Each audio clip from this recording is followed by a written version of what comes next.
Hope y'all had a good week. We got a new guest. Yo. You on the podcast, Christoph? Christoph, is it good? Adur? What's up, buddy?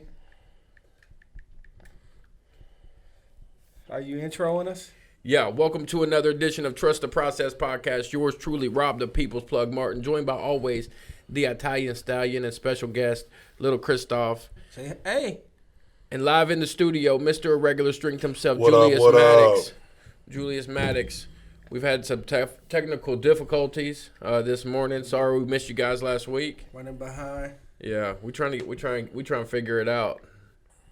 It feels like if we could get somebody who would just fix it, it'd be good. Man, that's life. You know what I'm saying? Just a Mr. Fixer. Do you on with your headphones on? Hey, I'm going to put them on here in a second. I seen somebody post that the other day. They said, because you know, when they go to a job, the customer always says, "Well, I know somebody that can do it."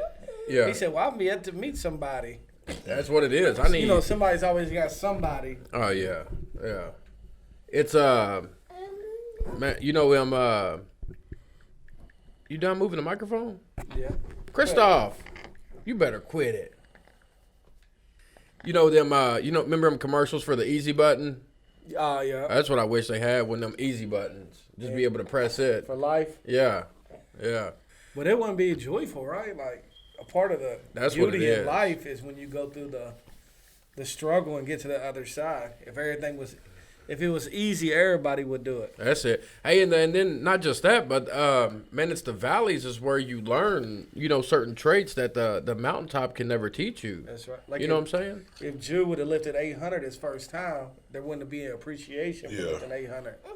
But the fact that he's failed at it a few times, so when he hits it, it's that extra celebration. Yeah. Like with Kobe, he said the reason why he got rid of Shaq, not got rid of him, but he said he wanted to prove to himself that he could challenge himself. That he could do it without it, yeah. Because it would be because if he always had that comfortability, I mean, how could he ever grow into what he knew he could be? That's right. We was talking about it yesterday at class at FOS. If you're a 3, and because you get to a level 4, but you're expected to be at a 10, most guys settle for that next. Well, I'm not where I was at, so I'm doing a lot better. That's right. You know what I'm saying, Drew? Yeah. So what are you handling, Bill? I'm handling. I gotta handle this, dude. Yeah. So like most people, I think part of the problem is, and like I think this could be a good discussion, is most people want to be celebrated for normal, right? So most people think, well, at least I'm home. At least I'm working. At least I'm not high today. Yeah. At least I'm, the bills are. Most people want to be celebrated for things that you should do. That you should do anyways. Like you shouldn't get a celebration for going to work. I mean, yeah, going to work is good, but you're supposed to go to work. Yeah. You don't get a celebration for being. It is a celebration, but you're supposed to do it. Yeah. And I think sometimes we can lower the bar so much where your normal is just on the level 1 or average. Hey, so that's a good to use a different example, a sports example. That would almost be like golfers going out, and because it's a par 3, that's average. Oh yeah. You know what I'm saying? That's why you see top golfers who are birdieing holes that have a par 3, right? Or what's a hole in one? Yep. You know what I'm saying? So there's something that is said about a man who is unwilling to reach full potential. That's right. Even I was thinking about this morning, and I knew like that this year was like. Are we not live? Yeah. I don't see it. It's on there. It ain't popping up on mine. On Trust the Process. I knew. Let me go in there and look. But I got to tell you about this because I want to see what y'all think. Is it on there? Not on mine. Unless my Facebook's just messed up. Your Facebook's probably messed up. Are you sure we're live? I mean, I think so. I didn't want us to be wasted. You look on yours. I didn't want us to be wasting this good conversation.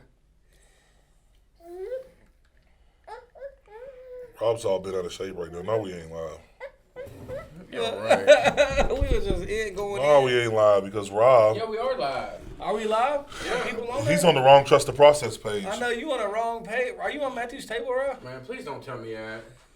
You are on You're on the wrong page, dog. Don't tell me that. Me and Juju Don't tell you that. We're telling you that. We're live, man. Get off immediately. What we live on? Get off immediately. We're live on Matthew's table page. Hello, we miss you guys. Can't wait to see you on Sunday. Let me look it up.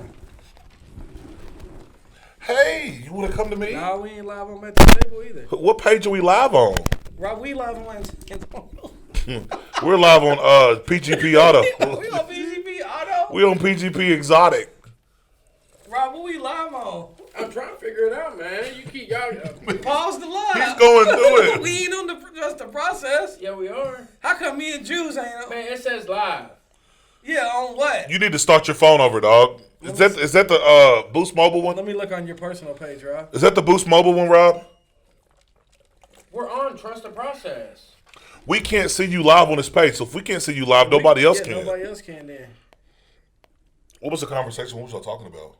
So, like, people want to be celebrated for, normal. You know how dads be like, you should just be happy I'm home. Like, or like, you should just be happy I'm sober. We was telling the guys that, like, how they want their family to attaboy them because they're 1 month sober. You supposed to be sober. Like, you ain't supposed to be high. You don't get it. You shouldn't. Sometimes we get attaboys for things we shouldn't get attaboys for, right? Absolutely. Now we're live. Now it just popped up. What'd you do different, Rob? I had to finish it and start it. Oh, so we wasn't live. It said we was live. Our intro. We was not live. Man, it said we was Your live. phone was glitching, so that's why we didn't have no viewers. Yeah, you had a glitcher. You had a glitch. All right, Glitch in the back. matrix. Let me get a piece of this. All right, we live. Edition. Y'all keep hitting the microphones. You put your headphones on. Rob, just because you're upset right now, I'm just going don't with mean the you flow. need to let it out on everybody else. I'm just Calm going down. with the flow. I'm not. No, you're not going with the flow. You're stressed out, dude. I'm very calm. Look, we need to look. No, you're not. No, you're not. Listen, we're about to pray. Dear Heavenly Father, Lord, my brother Robert Martin is going through it, Father God. Please give him peace. Please clear his mind. Let him know everything is okay. I'm praying. Can you turn that down? So, Lord, as I eat this chicken nugget that is from McDonald's, that is probably full of toxic chemicals, It ain't real chicken. I pray that you bless this podcast, that we may reach people across the world, and that you allow us to continue doing what we're doing, Father God. We love you, we praise you, and we thank you. In your son's precious name we pray, amen. Amen. Amen. You just spit out a whole chicken nugget. Man, there you go. Man, See? thank you. Being Welcome, negative. guys. Please go and share this podcast with your people. This is our second intro. We're into a conversation. I see that. But It's so much going on right now. Rob's about to have a nervous breakdown. Nick, Love y'all. Johnny, you just about made Rob have a nervous breakdown. My Yeah. daughter pulled her too. Oh, did she? Yeah. She had to call and tell dad. That's awesome. That's an See, accomplishment. sometimes you got to. So for our listeners on here, sometimes you got to pull double duty, right? Yeah. As dads, and this is a good conversation. You gotta wear many hats, right? So sometimes when you're doing the podcast, like you see, I got my nephew here. You gotta pull double duty sometimes. And when your kid calls, So hold on. Explain why you got your nephew though. when your Let's hear kid that. FaceTimes, you gotta answer, right? Well, explain why you got your nephew though, a little bit. My nephew. So just the story. Yeah. He was. My brother just found out he had a kid a few months ago, so we took him in while he's in treatment, and then my nephew. What you want, a fry? So you're having to live childhood all over again, like raising a kid all over again, right? Yeah. man, kids got it made. So we got a 16-month-old at the crib. He's a great kid. Christoph, he just points at something. Christoph is about to be the most spoiled kid on the planet, ain't he? Christoph. So I had a similar situation also with Grayson, and I didn't want to do it. Yeah. I did not want to take Grayson in at all. Absolutely. Rob had a similar situation with his daughter Chloe, and it all caused us to rise up as men, right? Like, and I think that's just about, like you said, like we have to wear many hats, and that's a vital part. But I think the conversation earlier was talking about us as far as men or just humans in general, how we celebrate for things that we don't need to be celebrating for. You should be doing it anyway. You should be doing it anyway. Like, I don't know where we was at, and somebody, it was a game or something like that, and somebody was showing me a video. They're like, look at this, look what I did. Or they were talking about, did you see that dunk that such and such did? Yeah. And I'm like, yeah, it was cool and all. And I'm like, why is he celebrating? Right. And why are you so happy he did a dunk? They're losing by 30. Man. They're losing by 30. Man. Yeah. And it just hit me like we're in this generation. I remember because I did it before. We're in this time and this generation where we celebrate things that we should be doing already. There's no reason to be celebrating. Why are you celebrating a touchdown when you're down by 40 points? When you're down by 35 points? I mean, what's the point of it? Why are you going out to party on the weekends when there's no reason for you to be celebrating? What are you celebrating for? To spend all your money that it ain't like it's a big accomplishment, like you've hit your first leg up in as far as like your first investment property or your first house sold or there should be a level or a standard to where you look at it and say, all right, now I can, not saying take the foot off the gas, but where you can say, all right, I can give myself a pat on the back. So now, go ahead. So I think one thing, like, and I heard this last week. One thing we do now is we normalize like participation trophies, right? Man. Yeah. So we set this bar really low, but what this guy said actually is it devalues people that are actually really great, because what it is everybody gets a trophy now. And he said, no, like you shouldn't want a trophy unless you're actually doing excellent. Right. Yeah. And they was at this art show, and he was like, look, if there ain't no gold level art, they won't give nobody a trophy. Like they don't just sell it. He was like, if it ain't, a clear winner, he said they'll just go like, hey, wasn't nobody up to par this year. Wow. And he said what that did is it actually raised the bar and was like, and it caused all these artists to even strive for more because they all wanted this gold plaque or whatever. Man. Yeah, because it's a level of like challenging yourself. Like when you see something and you see that it's not given so easily, you're gonna work harder for it. Like it's just plain and simple. But if you see something that they're just giving everybody out, it's like I can just give minimal effort. And get the same result. Technology, the internet changed the game because you can just order a diploma. You can order a marriage, anything, like a anything pastor to be able to do weddings. Anything, yeah. You can go online and order whatever you want because but what it does is it steals like the work that is necessary. It devalues it, like Nick said. So it reminds me of this. It robs people of that. In high school, every year we would have these. Every quarter we would have these pizza parties for people who got A, B honor roll or straight A's or A and B's. And Nick would show up to these things, and immediately they already knew. They're like, you don't belong here. You wasn't with me shooting in the gym. You don't belong here. We know you, Nick. Like, you don't belong here. And it's just like we have that mentality in life that we think that we can just put ourselves in positions of people and we ain't worked as hard as they worked. Yeah. What it is, and I think and I think about this often, what it is we normalize things that should be done. Like we celebrate things like you should graduate high school. Yeah. I'm not saying we shouldn't celebrate that, but it's like, well, what else was you gonna do? Yeah. Like we should, like there should. It's a gimme. Like we don't have to have a town parade for you graduating high school. Yeah. That's the low end of the bar. Yeah. The high end of the bar, like we gonna celebrate when you get a doctorate or when you get the next level. There's some families that even look at college like some people look at high school. Peasant. Like it is okay. You graduated college and what? Yeah. And I'm not what are you doing now? Yeah, but like as dads and as fathers and as husbands, like some dads say like you should just be glad I'm home. You supposed to be home. Man. Like you should just be glad I didn't cuss you out. You ain't supposed to cuss her out. Yeah. And that's the thing is, and I was meeting with a guy yesterday, and man, like, he had a tattoos of his kids, and I was like, man, that's normal, but he wasn't a father really to his kids. Yeah. And I just think sometimes what we see as normal is actually a 1 out of a 10. Yeah. And where, so like even when you get a 3 out of a 10, we almost can mistake that for great. Yeah, and that's the tough part is like I want to reward my kids for A's and B's, right? Oh yeah. But I want them to understand, like, that's a gimme. Like, you should. That's it. Like, there's no reason why you shouldn't.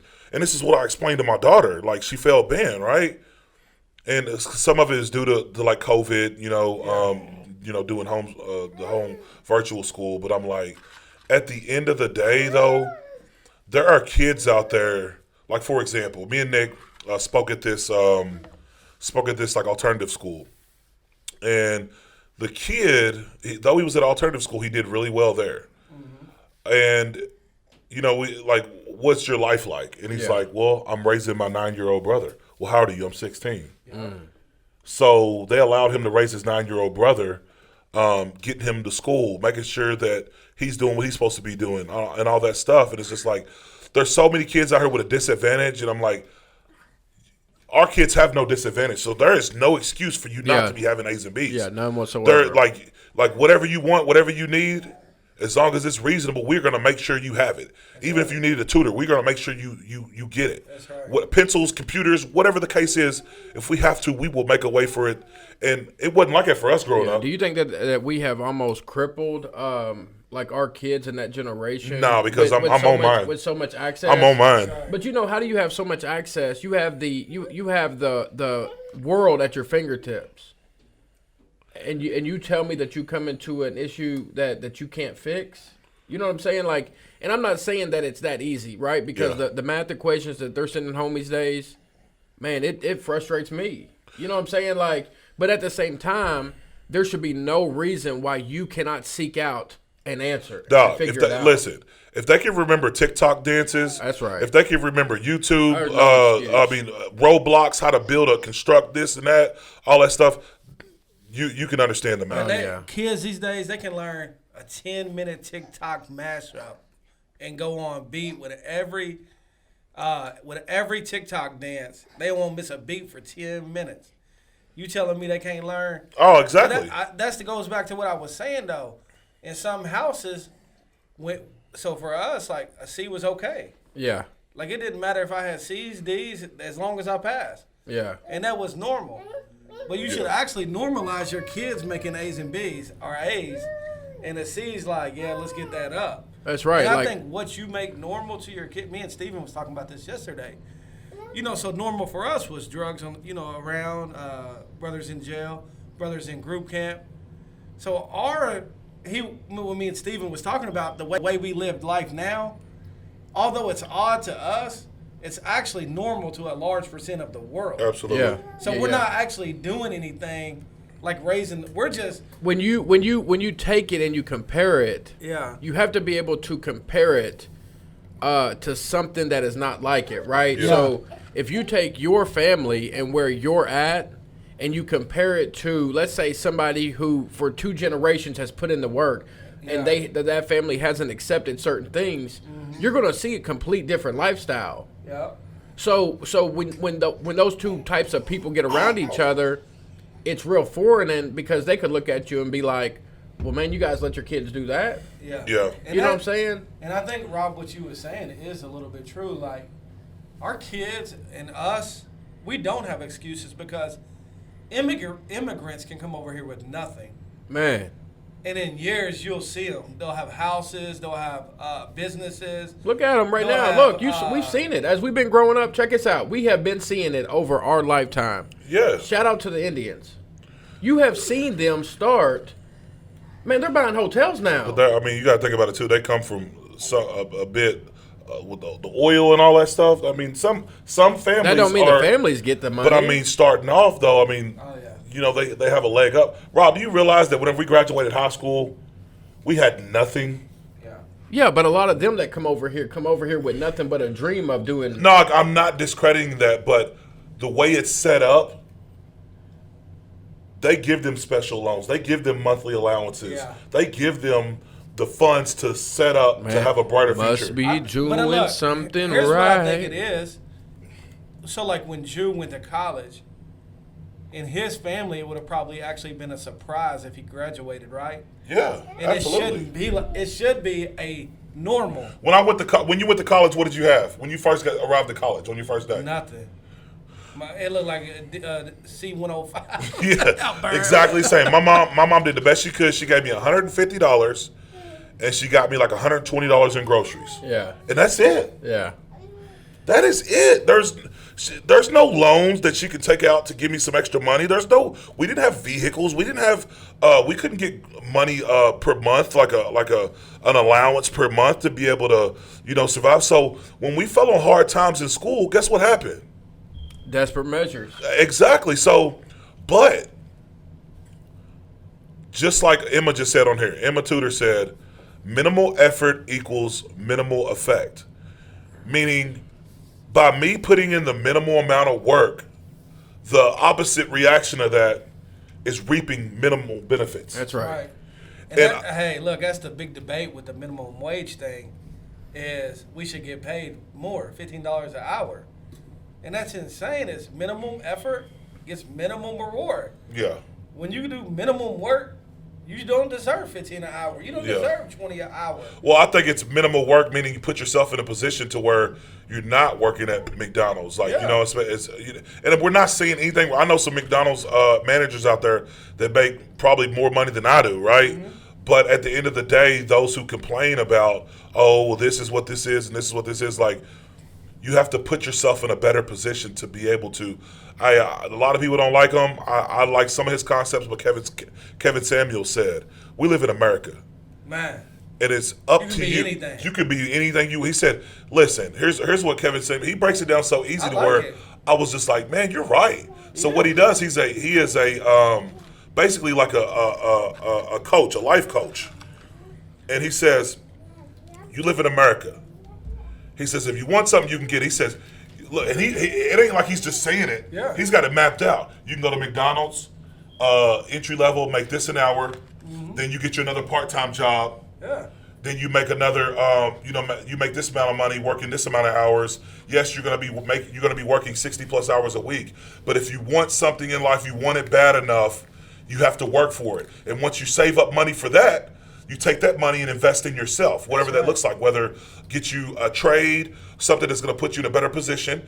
Then once you get in that better position, and yes, these are long-term goals. Once you get in those better positions, you need to take that money and put it in investments to where it's going to make even more money, to where you don't have to go in every single day and clock in under somebody else, making somebody else 10 times the amount of money. Yeah. So we literally live in a country where if you wanted to start any business tomorrow, you could go do it. You can find means to do it. The problem is we want to have an excuse. It's the system. It's my parents. It's this. It's that. All these reasons why you can't do it. I was talking to someone the other day. It's usually fear. Like Rob had this. Like I've told Rob for a long time he could do his own roofing company. It's the fear of the unknown of what if I do this and it goes wrong? Yeah. So Rob would always team up with other people. Make them hundreds, thousands, millions of dollars. Because the comfortability level was there. Yeah. But he could actually do it on his own the whole time. And until he stepped out and forced himself to do it, he actually didn't even know his own potential. And that's what most people do is they will lay back and blame other people or blame other circumstances when the ball's in their hands the whole time. Yeah. You can be comfortable and miserable now, or later on, you can have freedom. You can live your life. You can live the life you want. Or you can. I'm sorry, I screwed that all up, but it made sense in my head. You can live comfortable right now, and later on in your life be miserable. Yeah. Or you can put in the work now, and you can go through misery right now and misery be comfortable right now later. and be comfortable later. So, Nick, there is no excuse or no reason why over the past year that you couldn't have made any money. Oh, here's the thing. The government has gave out so much money to where you couldn't, to where either you could have got. Listen, you could have paid with the money we got. I know it's $3,000 with the grants and all that stuff. You could have probably went to OCC and started online classes. Oh, yeah. So, look, God reminded me of this morning because I've been thinking about this stuff and thinking about how I feel and always knowing that you cannot allow yourself to stay in your feelings, right? So, at the beginning of this year, God showed me that this would be a year of breakthrough, right? Well, this morning, after going through, a couple months of feeling rough and feeling like nothing is breaking through, God reminded me that a part of the breakthrough is you will be broke. Because if you are not broke, how can you ever advance to the next season? How can you ever get to something that you've never been to before, right? So, like what we was talking about, comfortability is the enemy of growth. And if you don't get uncomfortable with being where you're at, then you'll always stay where you're at. Oh, yeah. Like if you never do what you've never done, you'll always get what you've always got. Oh, yeah. So a lot of people, even myself included, because comfortable is normal. Oh, yeah. And normal is what we're used to. And when we do what we're used to, that's a lot easier than doing something that we ain't never done. The only thing in between getting from where you're at and where you want to be at is a lot of work. Yeah. And it's a lot of hurt. Oh, for sure. And I think the big thing is when you work for it, when you do have to go through something to get to something, the level of appreciation is so much higher. Yeah, And absolutely. one thing I'll bring up, so Ju's mom would always have the plastic over their furniture. Guess why? Because she had to work for it. She had to go out and get it. She had to walk to work. So the things that I just bought a living room suit and I see why the plastic is so important. So the things that she got, guess what? She would appreciate it. When it comes to you just like that, when it's easy, you don't appreciate it. You're just like, Hey, I that just bought couch this lasted couch. literally. I just did that. That couch lasted like 15 years. Yeah. And that's what, And it was still nice. Yeah. You know She what I mean? appreciated it. Yeah, so when it went to somebody else, they was like, this is like brand new. Yeah. And then, I mean, you're talking 15 years of a couch, you know what I mean? So, but going back to, like you said, like again, you can be, not saying you can be miserable, but you can put in the work now and reap for it later, or you can be complacent and be miserable later on. Like, that is real, and I'm really starting to understand, because it seems like you're miserable in these seasons, but you're not really miserable because you're growing. Yeah. You're understanding, like you're in this process, you're learning things about yourself that is not only going to help build your future, but it doesn't matter what direction your future goes in, because of what you built in that process. You can go down any avenue because you are built to be able to endure those things. I'll tell you what it is it's exactly with what all kids go through. We went through it once before. It's growing pains. Right. So Yeah. when your body begins to change and stretch, certain things start to hurt Yep. because you're being stretched. Yeah. Like we had a episode about that one time about the stretch and what happens in that. Oh, yeah. But just like a rubber band, when it's stretched to its maximum capacity, It never goes back. it never goes back to its original form. And that is what, like, even in this season right now of what we're going through and just, feeling like all things ain't clicking, I do know that something is happening. And you always look back and think, like, it wasn't even as It wasn't bad that as I thought bad. it was. Yeah, it never is. You know, so It's never that bad. You Yeah. know what I'm saying? It's never as bad as what you make it out to believe. The problem is when you're the judge, the jury, the defendant, the co-defendant, the prosecutor, you have a way of justifying everything that goes on. Yeah. And the worst thing that a man can do is stay in his own mind, right? So just like in class yesterday, we was talking about how the importance of talking to somebody about what is going on. That's right. Because if you don't, that's a very dangerous place to be in.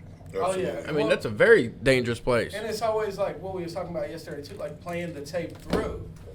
So like if I give up, I was talking to someone about their diet yesterday, and they said, "Man, Nick, if I would have just kept going in 2019," he said, "I'd be at my goal weight right now." Man, He said, "But I gave up, and now I started back on square one today." everybody's always starting over. Yeah, and I just think if we embrace the pain, if we embrace the stress, if we embrace the uncomfortability, and when you get to the other side of the mountain, there will be much to celebrate. And that's what I'm saying. We live in this generation of everything's always supposed to be yes. Everything's always supposed to be given. Everything's always supposed to be easy. But the true greats, like even Michael Jordan, it was great because he persevered and he worked and it was a battle and he had to grind for it. And these days we want to go to the NBA. In year one, we want to ball out. Yeah. In year two, we want to ball out. Not realizing like Jordan's first few years, like he had a rough time. Yeah, so when he finally won, it was sweet. Yeah. Just like when you hit 800, it's gonna be sweet. Oh, absolutely. It's the culmination of all those feelings, emotions, Exactly. years, stress, heartache. Because there are things that happen along this journey that is like it could be looked at as painful, but one day is going to pay off in such a way to where it's going to be worth it. That's right. Right. So, Nick, you were saying something just a minute ago about, or maybe Jew, about how we can't see it until we're out of it. Yeah. And it just reminded me of like, man, the valley is always sweet. We just can't see it until we're out of it. That's right. And we don't appreciate the stressful times. We don't appreciate the headaches and the heartaches and the having to wait. That's what I tell most people about marriage. When you see a couple that's been together 60 years, they love each other because they've been through it. They've been through it. They've been through some things. Like, especially back in the day, they probably done went through wars together. They probably done went through, almost divorces. They probably done went through kids, different herds, moving houses. And when you're sitting on that porch, when you're 60 years in, it's like, Man, that's my best friend. It looks good, that's right. We've been through life oh, together. I watched that show that you told me to watch, Captive. Yeah. Man, you can see why them people are in love. Oh, they love each other. Man, you can see. They're like, look, we don't care about nothing else. We just want each other. Yeah, I mean, I talked a little bit about this, like just understanding love and what unconditional love is, but understanding unconditional love. But it took me and my wife a long time to get there. Yeah. Seasons of like probably where we was in the middle of thinking about splitting up and going different directions. But you know what it is? It's about going through pain, man. It's about getting through It's the like, temporary, man, right? getting through it. Think about it, like we all have been through that. That's right. So when you go through that and you fight through it and you have a breakthrough, I didn't realize that you could love someone even more than you loved them from day one. Oh, yeah. We was always thought that love at first sight. You hear about all this stuff, love at first sight, and lasts forever. Now love is up and down, up Yeah. and down, up and down. And it ain't a feeling either. And no, it's not a feeling, but that's what we confuse. I'm saying the challenges are up and down, up and down. Oh, yeah. So, but you start to realize at the end of the day, everything that you've been through is like you appreciate your marriage and love a lot more because of the hardships that you've made it through. Like think about it. Yeah. We've all made it through seasons with our wives where we've had devastating effects to our relationships. And a lot of it was due to our decisions that we've made. But at the end of the day, like we stuck it out, and our marriages are that much sweeter because of it. We went through the hardships. We made it through we stuck through it whenever the times got hard. So, and that's just life in general. When you fight through something that it might not seem like it's worth it, it's worth it. But at the time, it might not seem like it's worth it, and you fight through it, and you put in that sweat equity, you appreciate it 10 times more. Oh, man. And this is that sweat equity will teach you something. Man. You know what I'm saying? That's just as good. Somebody taught me that lesson one time. They was like, look, I will give the money, but you're going to put in the work that is the same value as me putting up the money. Yeah, Rich Dad Poor Dad, the teen version, talks about that, how growing up, they were working for a friend's dad, and the dad said, you're going to work for a nickel a day? You're going to work for a nickel a day. And they said that they could either do this and learn the process and understand business, or he can go ahead and pay them what they're worth and just let it just be basically a transactional deal. And they chose the hard part. They chose the tough part. Remember, he said he was mad at first. He was mad. He was angry. He was like, "What? I should have quit. Like, he's ripping us off. And it was hard work. He's got us working for a nickel a day. He's just using us." Because they don't see the. And then they told him, he said, "Hey, that magazine you threw away? I bet somebody will buy that." Right. He said, you should buy it with that nickel I just gave you. Yeah. And you should chop it up and resell it. And then he taught them to understand business and how to take a business model and turn it into something else. He almost quit, like 30 days in. Yeah. He was like, man, he got me working at this grocery store because he wants free labor. Yeah, cheap labor. Yeah, Not seeing the value. Exactly. Right? So, but a lot of times when we're in it, it's so hard to see, right? Yep. So, like my kids now are teenagers, and a lot of time from their perspective, it's not the not the lesson, but the lesson that they should learn for life in that moment is kind of hard to see because of where they're at. That's right. So one of the biggest things I appreciated was Lewis telling us, what do you used to say, Nick? I done did it all. What do you used to say? I don't know. He used to say some kind of funny line, something like, but basically the gist of it was, I done did it all before, I done seen it before. Yeah, I've heard him say it. I've heard him say something like that. There ain't nothing under the moon or something. Nothing new under the sun. Yeah, that I ain't done. Yeah. It was something like that. But that's what he was saying was, look, you should really take my advice because I've been where you're at. Oh, yeah. You know what I'm saying? So that's why it's so important to have people that can speak into your life, especially in moments where it's hard for you to see. Oh, yeah. Absolutely. I told a guy the other day, man, the enemy will always tell you when it's hard, especially in marriage, walk away. Yeah. But he'll never tell you the end of that, like what that looks like. Like, oh, man, I just walked away from my marriage. I just walked away from my kids. He'll never show you the end of it. He'll show you, like, right now, I'll be temporarily happy because I'm not in this bad situation anymore. So, like, when me and Jonna was married year 1, year 2, I was always like, man, I'm going to leave. It's going to be better. But now year 9, I'm like, gosh, she's the greatest thing that ever happened to me. Yeah. And I almost threw that away for temporary happiness or, just a season that we was going through. Think about and one this. of our favorite sayings now is a bad week don't mean a bad marriage. That's right. Yeah. A bad month don't mean a bad marriage. That's what we always remind each other of. Think about this. When you are in a car, right, you get up early in the morning. I just did this the other day. We got up, I was taking the kids to school, and there was fog everywhere, right? Huh? I said I couldn't see it all. Right, so there was fog everywhere. Think about this. There's 3 different sets of lights on your car. You got the regular lights, you have the bright lights, and then you have what? Fog lights. When the only time you ever use the fog lights is when? In the fog. Yeah. And that there's a reason why. If the fog isn't there, there's no reason to use them lights. Those lights are specific to the conditions that you're in. If you turn the fog lights on at nighttime, do you see any different from any of the other lights? Not that I know. I don't know. You don't. It doesn't make a difference. I ain't And never it's seen fog lights. huh? I don't even know what they are. The small lights At that the are at the bottom. bottom. Yeah, I never used And it. the reason why they put them there and position them there is to help you to navigate through the fog. So basically, the way that what I'm trying to say is God has set up certain things in your life to be the fog lights in your life, right? So many times when you're in a situation and you can't see, God's given you resources and people to help you navigate through that. Oh, yeah. So like right now, whenever I feel a certain type of way and I tell y'all how I feel and y'all give me a different perspective, in essence, what y'all are doing is y'all are helping me navigate through the fog. Oh, yeah, Yeah, and you absolutely. don't like it. You don't like it. at No. first. Like me and Roger was talking about earlier, like, especially, man, when somebody dies, people want to say everything. Yeah. But when they're alive, they don't want to say anything. That's what it is. And then, man, it's like we should have an appreciation for things now. We should have I know when you go through it, it makes it more sweeter. But why do we have that tendency to wait to, why do we have to wait to be thankful for something when it's taken away from us? That's it. That's why yesterday when I was sitting at the funeral home, I text you that. Like, why do we not live in such a way to where we know death is real?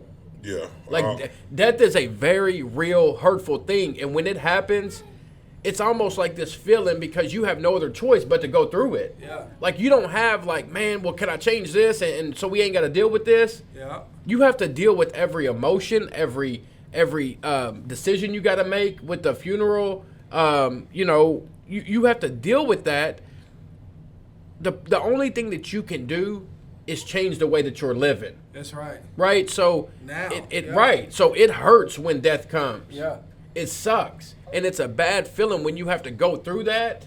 The only thing that you can change is now when you have a choice. Oh, yeah. Right? Because when that happens, it takes every choice away. And that's why when you get men in your life, like going back to that point, they done seen it. They done been through the things that you're going through. Right. And they understand that, hey, this is hard right now. It ain't going to be hard later. Right. And it's Like and it's teaching you something. Now, it ain't going to be that bad later. And it would teach you something that if you did not go through it, you wouldn't have. That's right. You know what I'm saying? And I believe that God is always getting you ready for what is to come in your life. That's right. So if you don't go through and get what God has for you in that season, how could you ever want or expect to go there? That's right. Or to get, you know what I'm saying? A lot of people say, man, I wish I was able to do this or able to do that, but don't want to go through the work. That's right. The perfect example, and that's why we always talk about it, is Jew in the field that God has him in. He sees so many people who says, man, I wish I could do this, but don't want to go through the work. The best thing you can do for somebody is say, hey, I want to lift more. Well, I offer a bench program.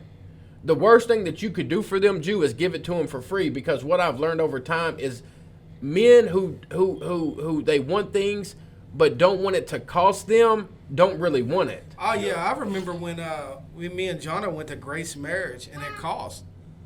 And I was like, that's weird that they would charge you for marriage coaching. But guess what? They said, look, we've done it for free, and we've done it with people that pay. The people that pay take it serious. They really want it. The people that pay show up. The people that pay, guess what? They taking notes. They listening because they want to get a reward for the money they've invested. Right. When you haven't invested anything, you don't have an appreciation for it. That's what it is. So when it becomes easy or when it becomes free, you don't have the same appreciation as I do that had to give my money and my blood, sweat, and tears for it. Yeah, because it cost me something. Yeah. So there's no way you take two men going through the two identical situations, and one it costs more than the other. You're going to see two different men in the outcome. Oh yeah. You know what I'm saying? You're going to it just is going to do something to the other one that it wouldn't do to the one that it didn't cost him anything. Mm-hmm. Just like what my friend said. He said, look, when people come to my house, I make them take their shoes off. And I was like, that's cool, but like, what's the purpose behind it? He said, because I worked hard to put this carpet in here. Man. I was like, man, I'm about to start making people take their shoes off in my house.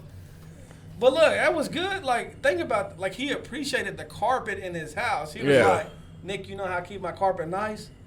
Because people take their shoes off at the door. Yeah. That's right. But that's the different level of appreciation of instant gratification or long term. Like Jew says, all these people, this is an easy analogy, like Jew would be like, they'll put all these people on the radar of potentials to break the record. And Jew was like, Nick, do you know how hard it is to do this for years and years and years and years and years? He was like, yeah, so they might look good right now, but 5 years from now, they probably still won't be bench pressing. That's right. And that's, when you start encountering hardship, and that body ain't firing and clicking like it usually does, and you're being pulled and tugged from every area. Like, it sounds good, and people around you gonna cheer you on. They're gonna amp you up and make it sound all good. But at the end of the day, you know the truth. Yeah. You know the truth. Like, I knew the truth. Yeah. So again, at the end of the day, it's up to you. You have to have that mindset that no matter what is going to happen, even if my dream changes or the goal changes, that the work that I'm putting in is going to still push me in a positive direction, an upward direction. So again, that the work you are putting in now, no matter how that looks, that if the dream changes or the end result change, as far as like whatever the accomplishment is, if it changes, that you don't get the reward or the reward doesn't seem to be what you thought it was, that you've worked so hard that either you could produce that result again or you can give a heavy shot at it, or that if you go a different direction, that whatever work you've put in has prepared you for whatever you was to encounter. That's like Inky Johnson and E.T. Fletcher says it all. E.T. Fletcher and Eric Thomas says it all the time. it's not about the reward or the end, whatever it produces. That goal, yeah. It's the goal. It's about the process and what you've learned in the process, what you've created in the process. Because if you got the process down and what you become in that process, the results are going to come. It might not come right then and there. It might take a little longer, but the results are going to come. It's a given. If you do this, this, and this is the outcome, right? And that's what I'm meaning by if something changes as far as the result or whatever the reward. If it changes or you don't get the reward, still what you become in the process about striving for reward is even more beautiful than the reward itself. Yeah, the reward is going to have to change. If you put in the work, it's a given that the result's going to come. So that's why, we as men, one of the biggest things that we have dealt with, right, in the life that we've lived is inconsistency. So we've wanted results, but we've always battled with being consistent.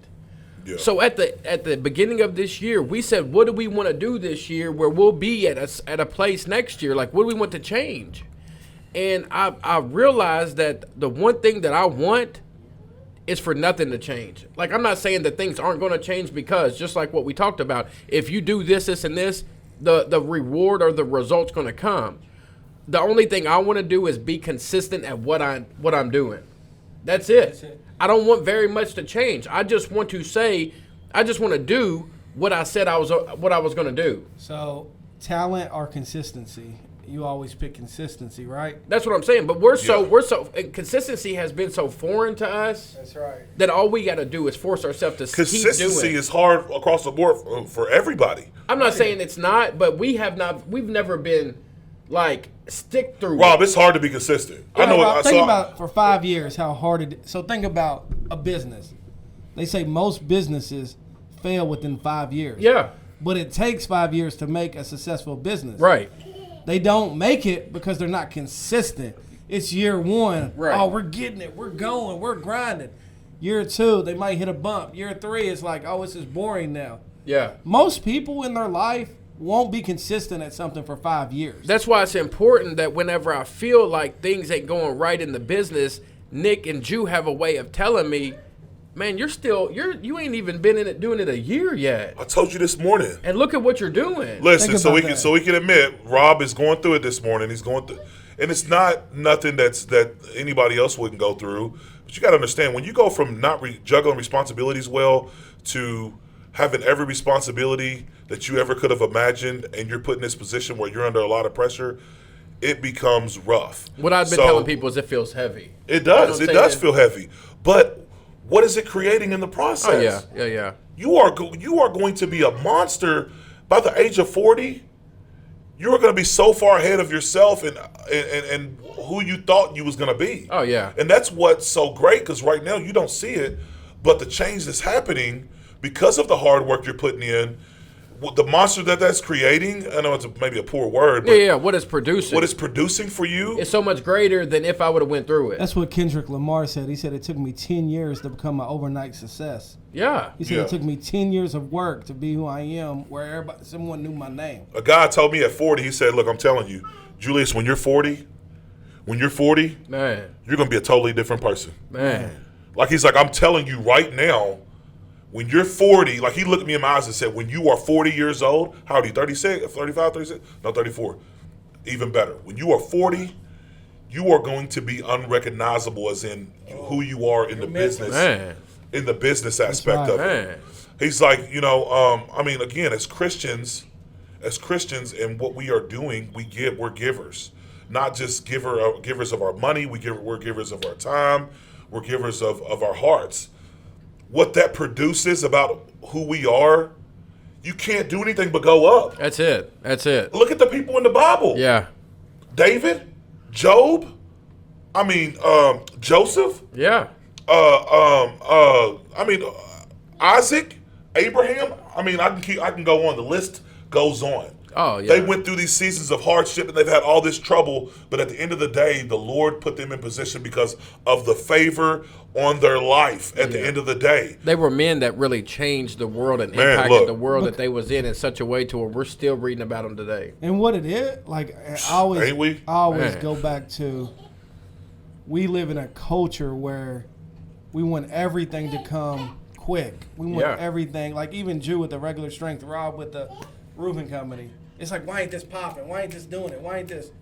You're supposed to go through those things, Yeah. so you're better in the long run. That's right. You Just go like through the go when through. When they escaped from Egypt, they didn't go right to the Man, promised land. that's a perfect right? example. And that's what we want to do. We want to escape from Egypt and go right into Man. this. And what we do in the meantime is just like what they did. We want to create the gold calf. That's right. We want to create something in the meantime that makes us feel better because the feeling of uncomfortability, That's right. we don't like it. So we're like, man, we got to do something about this. I That's right. don't feel normal. That's right. So just like the Israelites they said that we was better off being slaves because of what we're going through right now. Yep. And God had such a destination for them. God says, I want to take you to a land that you've never experienced. That's right. Where you're not in captivity, you're not slaves no more, a land flowing with milk and honey to where you can be your own people. And because of a hardship, they said, man, we was better off being slaves. And think about that. And that's what we say so many times. In the midst, I told Yeah. Nick, I said, man, I think I'd be better off going to work for somebody else. in the midst of their madness, That's insanity. in the midst of their madness, the Lord still provided. That's it. And he's Think going about to. it. Everything. Have you been without? No. Have you been without, Nick? Nah. And I'm not saying it's about like going without, but I'm saying I didn't say this. The scripture says he's going to provide. Yeah. Does he not feed the birds in the air? That's Yeah. right. You know what I mean? I'm just paraphrasing, but I'm saying like, that's the truth.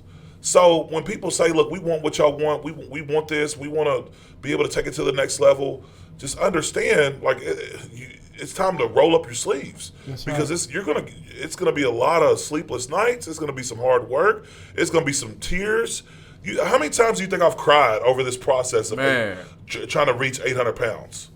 Like literally, I mean, like cry like Body's a baby. hurting, yeah. Body's hurting. How many times I couldn't get out of bed? How many times you think where I've been so beat up, so damaged that I couldn't get out of bed? So that's why, I mean, yeah, I get offended when people say, so-and-so's coming for your record. Man. Because you just insulted me and all the times and everything that I've been through That's right. to get to where I'm at. You're discrediting everything. You're not understanding that there have been days where I've been bedbound because my body is so beat down from the workouts that I've done. Man. There has been days where literally I've been so in a funk because my mind is just so exhausted because of everything that I got going on, trying to make sure that it stays, the wheels stay going. That's right. So the sweat that I've sweated through this whole process, the tears that I've cried, the pain that I've encountered, and you're going to tell me that somebody is just going to Ain't nobody going through come that. Ain't nobody going through that. And that's what I'm saying. Ain't Like, nobody, that is almost like a disrespectful thing to even say because you don't realize how much goes into on top of just outside of the gym. Add kids to it. let's just add kids to it. Add wife- So let's just take it to this extent. That's like you have an employee that's working for you. Yeah. And they're like, this is easy. All right, I'm starting the company tomorrow. And you're like, you have no idea. You see it You all might the be time. good at what you're doing, but you have no idea these other, it's just like somebody saying, look, all right, I think I'm going to become a pastor tomorrow and I'm going to shepherd this whole, we're going to start a church and I'm going to shepherd this whole. Exactly. Without like you having even any experience at all. Exactly. You were going to say, what are you going to say to him? Exactly. Good luck. Yeah. Good You luck. gonna- and what are you gonna say to him? Yeah, good luck. There's no way you can do it. Yeah, For you to even begin to think that you can do that is almost an insult because you don't even realize what you're asking for. You don't realize the valleys that you're asking to go through when you say I can do this. And that's what I'm saying. That requires a certain amount of It work. does. It does. You've worked for how many people, contractors? Oh, Before you got 4 or How 5. many years? I'm saying. Oh, yeah. So let's say 7 years. Oh, yeah. Nick, how many ministries have you? Basically, how many years of ministry have you been in that- before y'all decided to? Hey, look. All long right, time. we're gonna step out and we're gonna. Years and years. That's Look what at- I'm saying. get So through. there comes a point in time where there comes a point. Rob, seriously, there comes a point in time where like you just have to roll your sleeves up and go to work. Go through it, and yeah. shut up. Go through it. Look, it Just says shut up. It's what he was referring to. Matthew 6:26. It says, "Look at the birds; they don't plant or harvest or store food in barns, for your heavenly Father feeds them. So they're still provided for. And aren't you far more valuable to Him than they are?" That's why Kwame. Have y'all seen the Kwame Kristoff, Brown stuff? Come here. Jude, have you seen that? He been going at it with Kwame somebody. Brown. He's been going at it with Stephen A. Smith and all these reporters because they called him a bust for 20 years. Yeah. And he said, "How does a bust make it in the NBA For where 20 only years, a that's point, right. 0.3% of people make it? Yeah. How does a bust put his mom on a golf course at 17 years old? How does a bust make it in the NBA for 13 years and there's only 400 jobs?" Man. He said we need to redefine what the word bust is. I'm supportive of him. He said he made He said I made $65 million in a 13-year NBA career. I took care of my whole family. What, am I a bust? Wow. He said then you should recommend a lot of more people. Do I that. know that's right. That's what I'm saying. Like, so Man. here's the was a here's the big difference. nugget. Our mindset would have been once we seen who he was at that point in time, would have been like, we don't want to be like him. He's a scrub Right. player. Yep. He ain't putting up the points to like how we want, like what we would want, or how we would see our valuable players, right? Yeah. But he was consistent. Because we want He was stars. a scrapper, Yeah. right? And he stayed in the league for how long? Altogether? 13 years. 13 years. That's what So- Jaylen Rose said. He said a scrub don't make it in the NBA for 13 years. Man. That's what I'm saying. Like, so, and he's like talking about what he encountered, and this is what hit me. I know he's not a child of God. I mean, from what I can see, but man, it broke my heart to hear him talk about what he went through as a young kid in the NBA and how they treated him. How other people, it ain't even about black or white. I'm just saying, just in general, how other people who've went through the same thing that he's went through, how they looked down upon him and treated him. And so he's a prime example of what hard work and sweat equity does. Because think about it. He said Michael Jordan would have him work out 2 to 3 hours before. Work out for 2 or 3 hours before they would have a game. Before, and then he said they would put him in in the fourth quarter when everybody wants to shoot. when everybody wants to shoot. Man, hey, that's when you feel like quitting. Like, man, what am I even doing this for? Man, that's what I'm saying. Like, And a lot of people do. Most people do. When they get to that point, that's the quitting point. That's that pressure point that you hit that you're like, man. And this is what I don't love. even wanna go And through this. Jaylen Rose said this, and this was good. He said Kwame Brown's not great compared to who? He said he's a baller, but if you compare him to Kobe, then he is not that good. Yeah. If you compare him to Jordan, then he is not that good. He said, but Kwame Brown made it in the NBA for 13 years.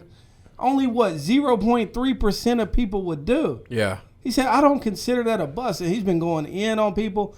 And I think that's the way, like, why we want to give up sometimes is because we want to view other people's success and think that's where we should be. But we see them. We see them after they went through all the stuff that they could have went through, and we see them living a life that maybe we want. Exactly. But we don't want what comes with that. Exactly. And it's backwards.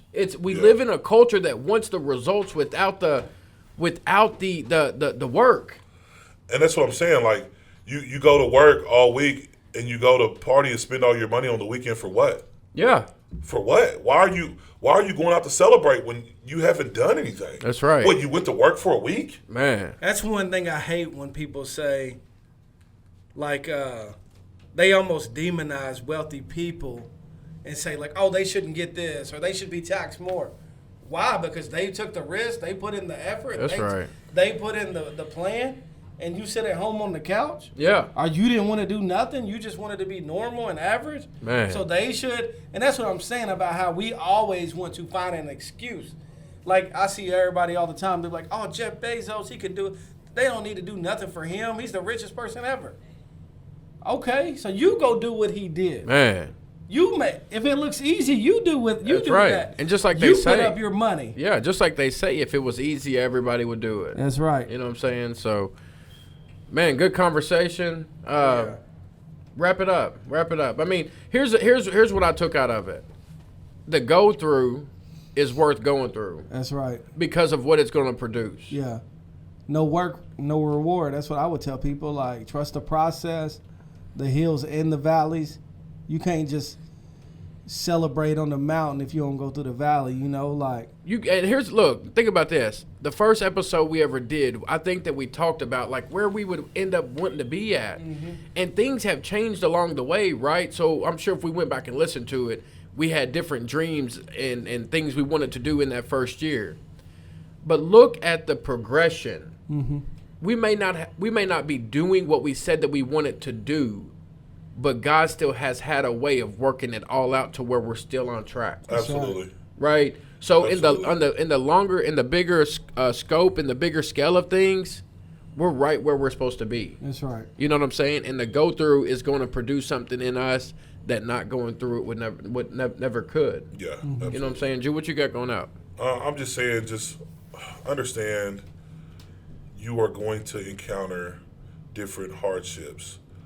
But you have, like, for us, and something that we struggled with is we always thought in the moment instead of thinking about our future. That's right. So now we're more future oriented, where we think about the future. We think about 10 steps ahead because we know that thinking 10 steps ahead, that once it gets there, it's going to be 10 times easier, right? That's right. So stop thinking solely in the moment and what the moment's going to do for you. Think about planting seeds for the future. That's right. Because you are going to, if you sow a lot, you reap a lot. At the end of the day, that's what it is. If you sow, you put in a lot of work, then at the end of the day, it's going to pay off. Yeah. But if you put in little work, that's what you're going to reap. So that's right. That's right. That's basically it, man. Man, what a great conversation. Man, I do want to pray us out. When we pray that you guys have a good week. We pray that you guys got something out of this. That you can take and apply it to your life. Man, I'm thankful for the transparency that we can have, that we have this space of being able to come here and be real. Yeah. And be honest and understand that life isn't perfect. Absolutely. But we serve a perfect God who has a perfect plan for our lives. So, dear Heavenly Father, I just thank you, Lord, for this, for my team, for this platform. I just pray, Lord, that we have said something today that somebody can take and apply it and that it can change their life. More importantly, I pray, Lord, that if there's somebody out there that does not know you, that they come into a real, tangible relationship with you. Outside of you, we would be living in a world full of chaos, of just dement and just, loneliness and just we would have a void in our lives. So I just thank you, Lord, that we no longer have to live that way. I just thank you for where you have us at. I thank you for the struggle. I thank you for the valley. I thank you for what it ultimately produces. I thank you for the men that you have created us to be. I thank you that you have created us to be men that are here in this season to change our world, just like the men that we read about in the Bible. I pray that we would never get complacent in the season that we're in, that we would resist complaining, and that we would steer clear of those who say, man, taking the easy way out is a lot better, because that is not going to produce anything in our lives. So I thank you. I praise you. I thank you for what Christ done on the cross.